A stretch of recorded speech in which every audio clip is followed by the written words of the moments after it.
August 1st, 2018. This is the fifth and final installment about God. Remember, to review, we found out you feared God, you found out you hated God, then you found out you needed God because or some kind of power bigger than you to stop using porn. And then we found, as we matured over the months and the years, that if we started to help another human being and with unselfish service, that you began to experience God through service. It wasn't external God. It had nothing to do with it. It had to do that God is only created when two people are honest and open. It has to be two people there. It's God and community, and you begin to like God. But once again, with the analogy of ice being heated room temperature to get to water, once you take room temperature and boil it, water, it becomes steam, and that's another form of God. And so instead of now just liking God, what happens is you develop a final relationship with God as you go through the years. And I want to talk about this. There's some good things and bad things about the first parts of God. The first part of God, where you just need God, is this powerful thing that's just going to do this magical stuff and help you stop masturbating. And that's really cool. The problem with that is that you can't, that God is that's why they use the father figure. You can't tell a father what to do. That part of God just shows up when he chooses, and you have no control over that. Even the professional monks that I know, and I've known 56 of them, they can't get God at their beck and command whenever they want to. So the downside of the God, the Father, is you can't just get him whenever you want, that one that you need. So there's that. Then the second part of God that you experience when God becomes from ice to water, that's through service, when you love another human being by trying to help them not use porn. That part of God is very good, but you need another human being. And what happens if you're not a human being? What if it's 2 a.m. and you want to use porn? How do you get to a power greater than yourself? And that's where we get to the third part. There's an expression in AA. It says, you loved me until I could learn to love myself. And what happens is if you go to meetings, and if you have a sponsor and you read the literature and you help people and you pray and you meditate and that sort of thing, really get involved in the second part of God's service, then what happens is it internalizes it. It comes inside you. It gets inside.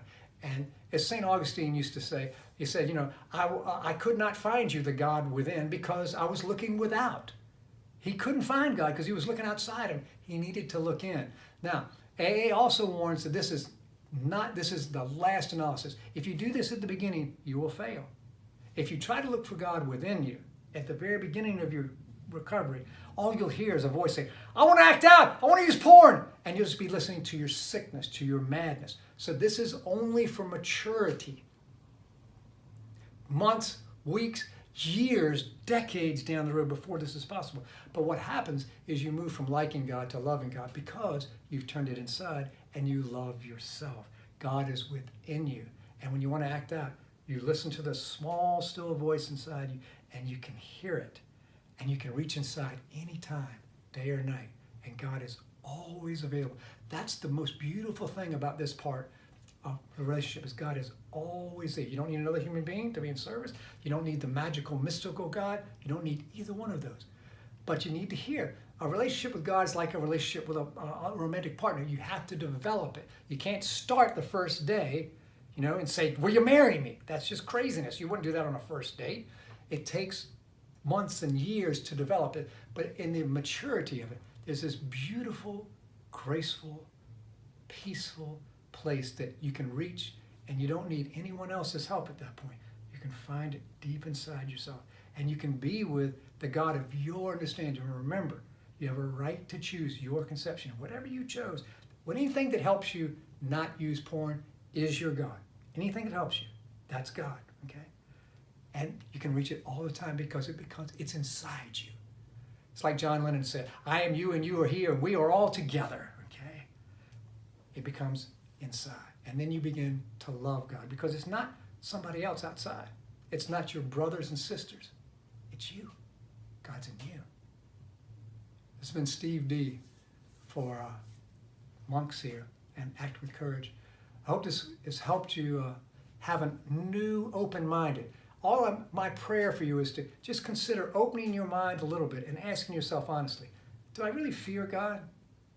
Do I really hate God?